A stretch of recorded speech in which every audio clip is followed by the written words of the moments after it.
The cursor hovered over my personal server directory for exactly 3 seconds before he clicked delete.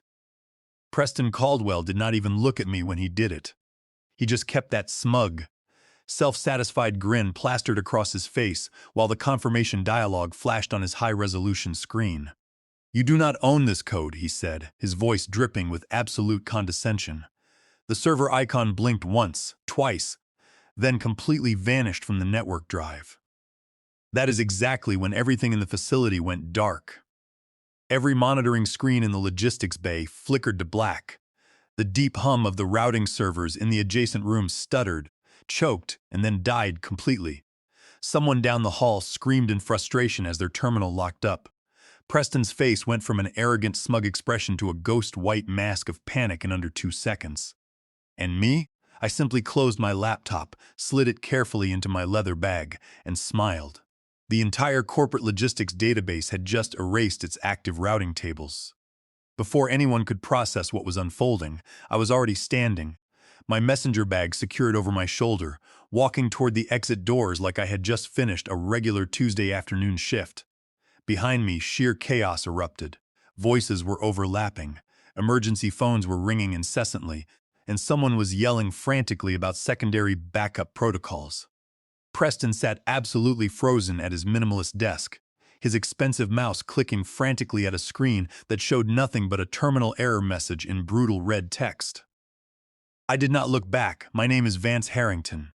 I am 48 years old, and until that exact moment, I was the lead infrastructure architect at Zenith Logistics Tech, a massive supply chain and routing firm headquartered in Chicago.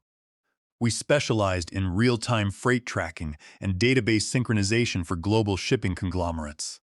I had given that company 18 years of my life, 18 years of late nights, weekend emergency calls, and building a structural foundation from the ground up that actually functioned flawlessly. My roots were not in coastal tech hubs or legacy money. I grew up in a modest split-level house where my father fixed diesel engines in the driveway, and my mother managed the financial books for local businesses on a kitchen table perpetually covered in receipts and coffee rings. They taught me two fundamental lessons.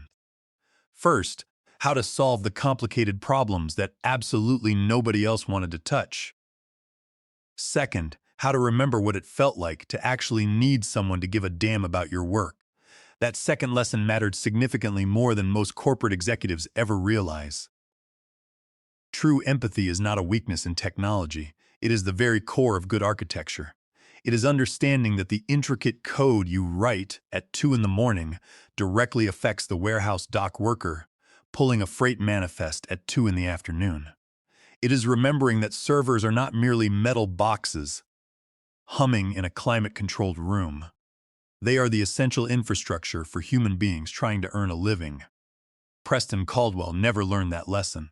Preston arrived on a damp Monday in October, carrying a brushed aluminum briefcase and wearing a tailored suit that cost more than my very first automobile. The executive board introduced him as our new vice president of engineering, a lofty title that apparently meant he supervised everything I had carefully built without understanding a single line of it. His resume was heavily polished. He spent 3 years at a flashy startup that got acquired, followed by 2 years consulting for desperate firms that paid obscene hourly rates for mediocre, buzzword-heavy advice. He carried the unearned confidence of a man who had never actually broken anything important enough to learn a genuine lesson from the wreckage. I knew we were in severe trouble during his very first team meeting. He completely bypassed introductions and pulled up a presentation deck overflowing with consulting frameworks that had absolutely nothing to do with our specialized routing systems. He claimed he saw redundancy, inefficiency, and a lack of modern operational paradigms. When Silas, one of our veteran senior developers, politely pointed out that our current architecture maintained 99.9% uptime over the last 5 years, Preston merely smiled a cold, practiced smile. He declared that while uptime was acceptable, financial efficiency and resource streamlining mattered significantly more. I should have pushed back immediately, but 18 years in the technology sector had taught me to pick my battles carefully. I mistakenly figured Preston would crash into operational reality soon enough on his own. I was entirely right about the crash, but disastrously wrong about the timeline. During his first month, Preston initiated an aggressive streamlining campaign that effectively meant firing veteran staff to save money. He terminated our dedicated network monitoring team to cut operational expenses, claiming automated alerts would suffice. He then acted completely blindsided when we suffered a minor outage because the automated alerts routed to an unmonitored inbox. He pushed a ridiculous initiative that involved deleting historical code comments because he felt they visually cluttered the repositories. The technology department started hemorrhaging exceptional talent. Silas puts in his 2 weeks of notice. Then 3 junior developers walked out. I considered leaving, as my experience could easily secure a salary of $180,000 elsewhere. But abandoning the intricate routing systems I had built felt like abandoning a child in a burning building. So I stayed. I quietly documented everything, and I watched Preston systematically dismantle 18 years of careful, stable work with terrifying arrogance. The environment at Zenith Logistics grew incredibly toxic within just a few weeks. Every morning felt like a battle against a man determined to prove his superiority over people who actually knew how to do the job. Preston seemed to relish in his newfound authority, establishing an atmosphere where asking questions was viewed as insubordination and providing constructive feedback was treated as outright rebellion. I tried to shield my remaining team members from the worst of his wrath, absorbing his endless criticisms and shielding the core infrastructure from his reckless optimization attempts. But it was exhausting. My 18 years of institutional knowledge, the deep understanding of every quirk and idiosyncrasy within our massive database network meant absolutely nothing to him. He was a man driven entirely by aesthetics and optics, rather than functionality and stability. I spent my days performing damage control, quietly reverting the dangerous changes his new contractors were implementing, and making sure the critical freight tracking systems did not collapse under the weight of his profound ignorance. It was a miserable existence, but I held on to the belief that eventually the executive board would recognize the damage he was causing and intervene before it was too late. By the end of his second month, Preston started targeting me specifically. He recognized that the remaining engineering staff deferred to my technical judgment rather than his executive authority, and his fragile ego could not tolerate the perceived insubordination. It began with an unprompted meeting request titled Infrastructure Security Review. There was no agenda, no context, just a mandatory calendar invite for 4 o'clock on a Friday afternoon, which is the universal corporate time slot for conversations designed to be deeply unpleasant. I arrived fully prepared, carrying extensive documentation, performance metrics, and incident resolution reports, proving our systemic stability. Preston sat behind his newly acquired standing desk, deliberately angling his laptop screen away from me to establish dominance. Without bothering with any polite small talk, he announced that he had been aggressively auditing the server architecture and was deeply concerned about a specific directory. He spun his screen around, pointing a manicured finger at a folder highlighted in aggressive red. It was my personal workspace directory. Every senior architect at Zenith Logistics Tech maintained a personal directory on the development servers. It was a secure, isolated sandbox for experimental scripts, automation tools, and diagnostic utilities that made our daily jobs vastly more efficient, but were not officially integrated into the core product repository. My directory was significantly more extensive than anyone else's because I had been solving the company's technical emergencies for nearly 2 decades. However, absolutely everything in that folder was meticulously documented, properly secured, and explicitly approved by the previous vice president of engineering.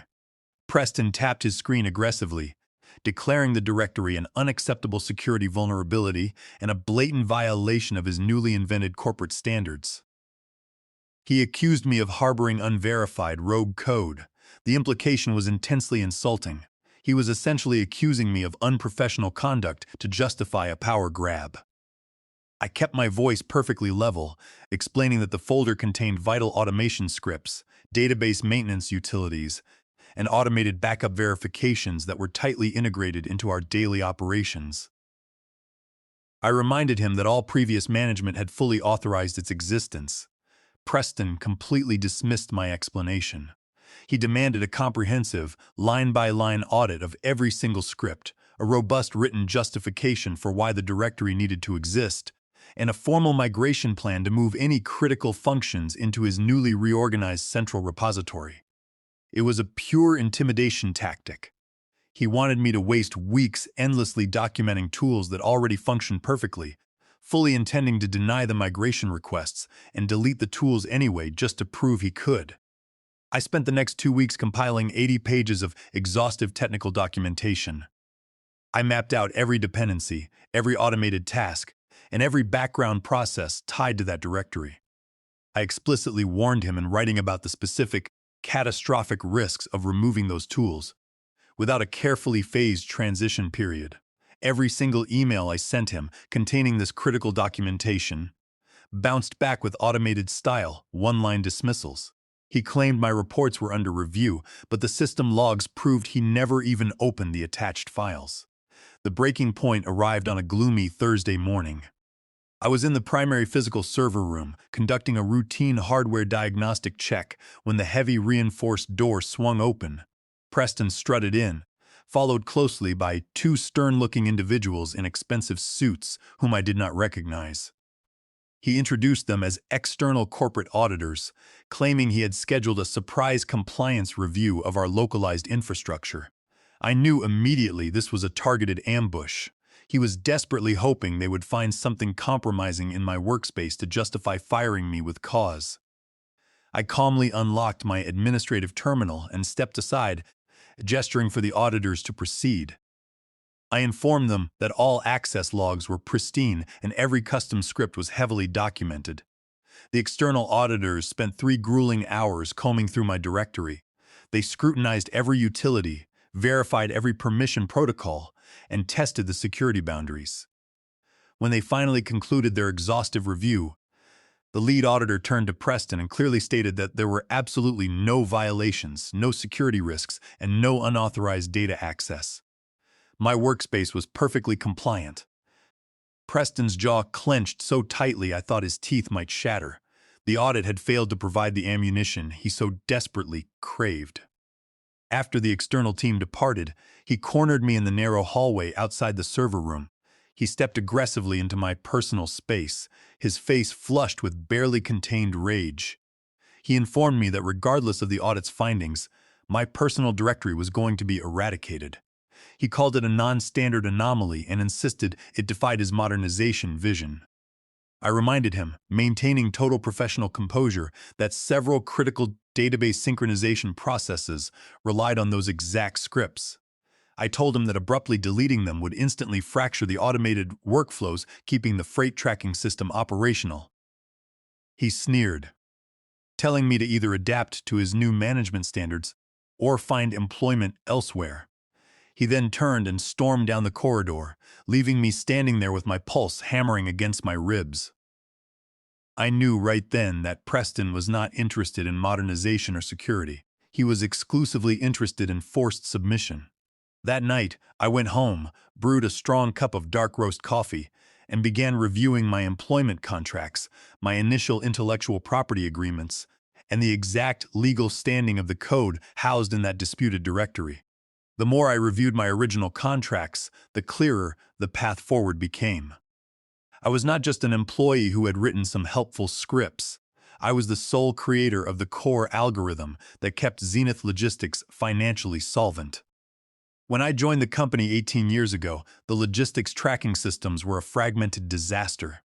The legacy billing database simply could not communicate with the real-time freight tracking software. The company was bleeding money due to massive data inconsistencies. I had spent countless evenings and weekends using my personal laptop in my own living room to write the predictive route synchronization algorithm. Because I developed it entirely independently, outside of company hours and without using company resources, I firmly retained the intellectual property rights. The former management had been so grateful that the system finally worked. They enthusiastically signed a licensing agreement, recognizing my ownership. It was this specific algorithm, nestled securely within my personal directory, that Preston was now blindly demanding I destroy. His arrogance was about to collide with federal copyright law, and I was entirely prepared to let him face the devastating consequences of his own hubris.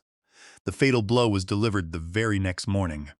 At precisely 6:45, before anyone in the engineering department had even poured their first cup of coffee, an urgent company-wide email landed in our inboxes. The subject line read, "Mandatory Infrastructure Standardization Protocol." Preston had copied the entire executive leadership team to ensure maximum visibility for his power play. The email dictated that all personal directories on company servers would be forcefully decommissioned by 5 o'clock that evening. Any tools or scripts not formally migrated to the new central repository would be permanently eradicated. He explicitly stated that this directive was absolutely non-negotiable and that compliance was entirely mandatory, with immediate termination awaiting anyone who resisted. He had deliberately sent the email at the crack of dawn, giving his staff less than 11 hours to unravel and migrate years of complex interconnected infrastructure. It was an impossible deadline designed intentionally to force failure. My phone began vibrating violently on my desk as panicked text messages flooded in from the few remaining veteran engineers. Silas called me immediately. His voice was grim as he stated the obvious. Preston was using this impossible mandate to officially force me out of the company. I agreed, staring blankly at the glowing screen of my monitor. I faced a brutal dilemma. I could attempt to comply, spending the next 10 hours frantically migrating delicate scripts, inevitably missing crucial dependencies, and ultimately breaking the automated systems myself. Or I could refuse, allow Preston to delete the directory, and watch the entire logistics network violently implode. But then a completely different thought crystallized in my mind, a thought rooted deeply in the meticulous documentation I had kept for nearly 2 decades. I opened my digital archives and retrieved a specific digitally signed intellectual property agreement from 15 years ago. Before I was promoted to lead infrastructure architect, back when Zenith Logistics was struggling with massive data corruption issues, I had developed a highly specialized program on my own personal time, using my own personal equipment. It was a predictive route synchronization algorithm. It flawlessly reconciled real-time freight location data with the legacy billing databases. It was the vital bridge that kept the company's 2 incompatible systems from destroying each other. Because I created it entirely independently, I had explicitly retained the legal copyright to the source code. I had granted Zenith Logistics a free, revocable license to utilize the algorithm, provided it remained exclusively under my direct administrative control within my personal directory. It had run silently, flawlessly, and continuously for 15 years. Nobody except the long-retired former executives even knew it existed because it had never failed. It was the invisible heartbeat of the entire corporate logistics network, and Preston Caldwell was demanding I delete it. Under Title 17 of the United States Code, Section 106, I possessed the exclusive legal right to control the distribution and reproduction of my copyrighted work. The free license I had generously provided was conditional upon my administrative oversight. By ordering the destruction of my controlled directory, Preston was legally forcing me to terminate that protective environment. Therefore, I was legally obligated to revoke the company's license to utilize the algorithm. I was not planning corporate sabotage. I was planning malicious, exact, and completely legal compliance. If Preston wanted the directory deleted by 5 o'clock, I would give him exactly what he demanded. I spent the rest of the morning methodically preparing my exit. I drafted a highly detailed, legally binding memorandum. I outlined every script contained within my directory. I clearly marked the predictive route synchronization algorithm as my personal copyrighted intellectual property. I explicitly stated that deleting the directory would instantly sever the active database connections, resulting in immediate systemic failure, and would simultaneously serve as the formal revocation of Zenith Logistics' license to use the copyrighted code. I sent this memorandum directly to Preston, copying the chief executive officer and the corporate legal department. I noted that to migrate the algorithm safely and negotiate a new corporate licensing agreement would require a minimum of 3 weeks and extensive legal review. I hit send at precisely 1 o'clock in the afternoon. At 2:30, Preston replied. He did not copy the executives. His response was exactly 2 sentences long. He accused me of inventing ridiculous legal technicalities to avoid doing my job. He reiterated his direct, absolute order. Delete everything in that directory by 5 o'clock, or you are immediately terminated for gross insubordination. He had completely ignored the copyright warning. He had ignored the systemic risk warnings. He was blinded by his obsessive need to force my submission. I calmly printed his email, signed it, timestamped it, and placed the physical copy safely into my leather messenger bag alongside my personal belongings. I spent the next 2 hours cleanly migrating all the non-critical, company-owned utilities to his new repository. I left the main production databases completely dependent on the synchronization algorithm running in my soon-to-be deleted folder. At 4:55, Preston physically marched into my cubicle area. He stood over my shoulder, his arms crossed, demanding visual confirmation that his orders were being followed. I looked up at him, my expression perfectly neutral. I asked him one final time if he was absolutely certain he wanted me to permanently delete the directory, reminding him that the consequences would be immediate and severe. He scoffed, demanding I press the button while he watched. So, I turned back to my screen, selected the directory containing my copyrighted life's work, and clicked delete. The confirmation prompt appeared. I clicked confirm. The folder vanished. I immediately securely logged out of the network, closed my laptop, and stood up. Preston smiled, a triumphant, sickening expression of pure ego. He told me that was not so difficult, was it? I did not answer him. I simply picked up my bag and began walking toward the exit. The catastrophic failure did not take hours to manifest. It took exactly 45 seconds. The predictive route synchronization algorithm maintained thousands of active, concurrent connections between the real-time freight tracking servers and the legacy billing databases. When the directory was permanently deleted, those active connections were violently severed mid-transaction. The databases instantly detected the massive data inconsistency. Operating exactly as designed to prevent permanent data corruption, the central safety protocols triggered a hard, emergency lockdown. The entire global logistics network slammed into a solid brick wall. I was halfway down the main corridor when the first alarms began blaring. The overhead paging system emitted a shrill, piercing tone reserved exclusively for critical infrastructure failure. Through the glass walls of the main engineering floor, I watched the massive operational monitoring screens turn a terrifying shade of crimson. Thousands of active freight trucks suddenly vanished from the tracking grid. Billing transactions froze instantly. The company was actively losing tens of thousands of dollars every single minute the system remained offline. Preston, who had been marching triumphantly back to his plush office, froze dead in his tracks. His smartphone began ringing continuously, joined immediately by every desk phone in the surrounding area. The vice president of operations was screaming through a speakerphone before Preston even answered. I continued walking toward the elevator banks, my pace entirely unhurried. Suddenly, Julian, the frantic senior database administrator, sprinted out of the server room. He practically tackled Preston, shouting that the synchronization bridge had utterly collapsed and the databases were completely locked. Preston's face drained of all color. He spun around, his eyes locking onto me as I stood waiting for the elevator doors to open.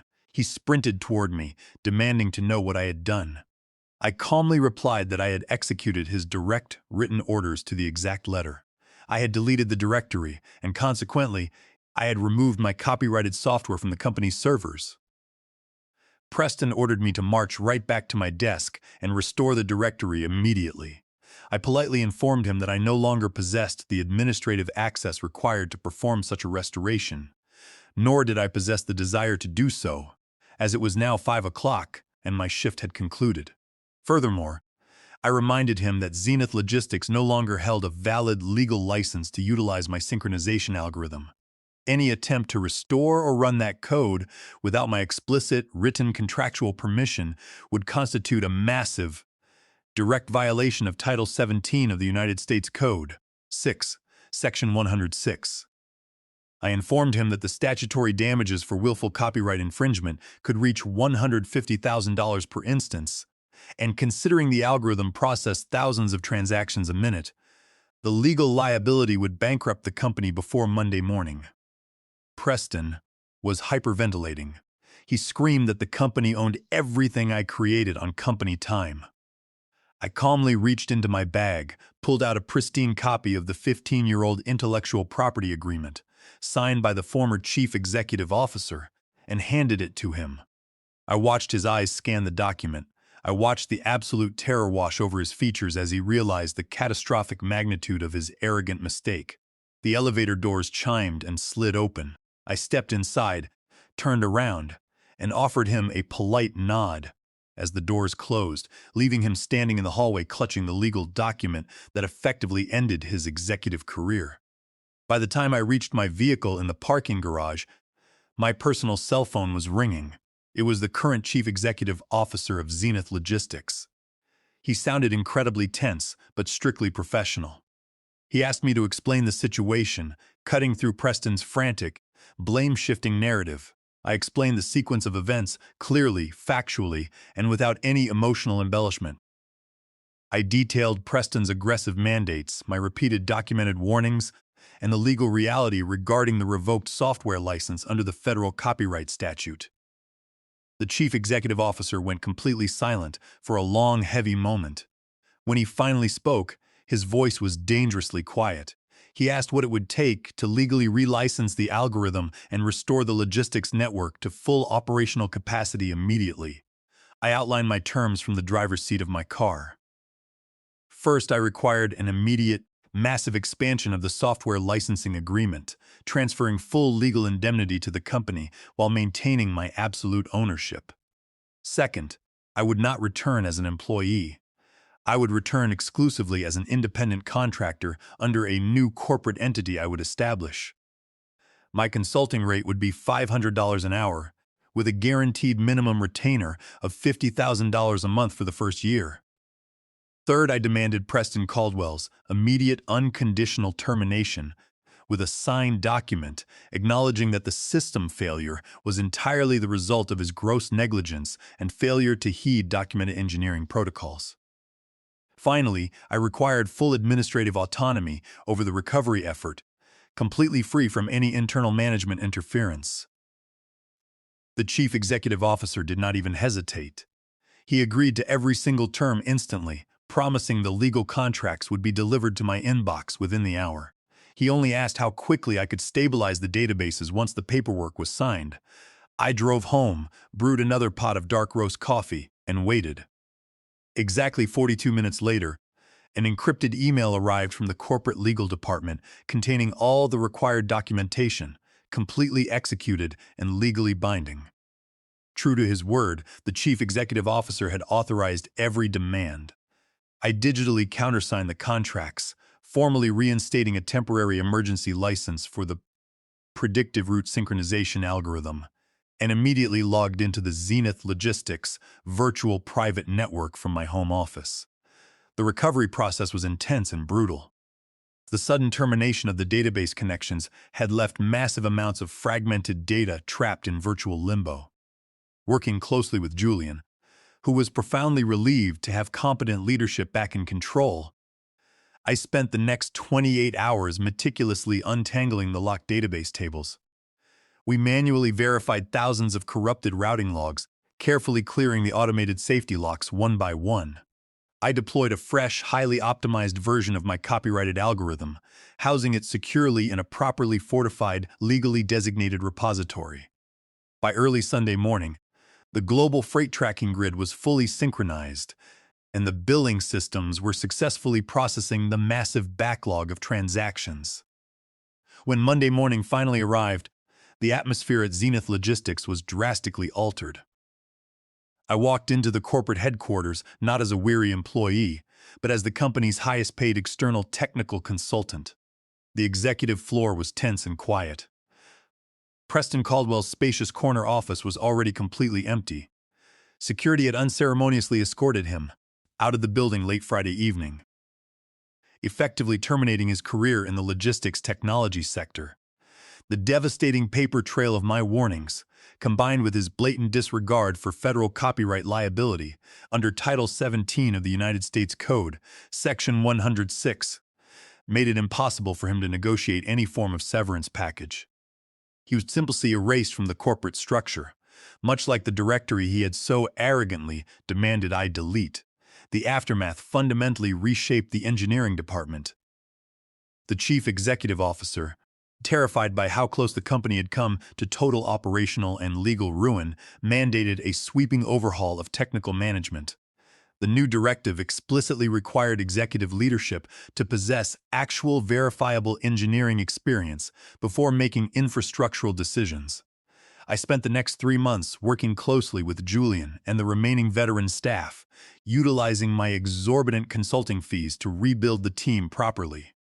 We fortified the architecture, modernized the legacy systems without breaking them, and established rigorous protocols that prioritized actual stability over flashy consulting buzzwords. 6 months later, my new consulting firm was thriving beyond my wildest expectations. The lucrative monthly retainer from Zenith Logistics provided the perfect financial foundation to rapidly expand my operations. The first person I formally hired was Silas, bringing his decades of expertise over to a company that actually valued his institutional knowledge. We started auditing infrastructure and legal compliance for other major logistics firms across the Midwest, specializing in rescuing critical systems from the catastrophic decisions of arrogant, newly minted executives. Our reputation grew quickly.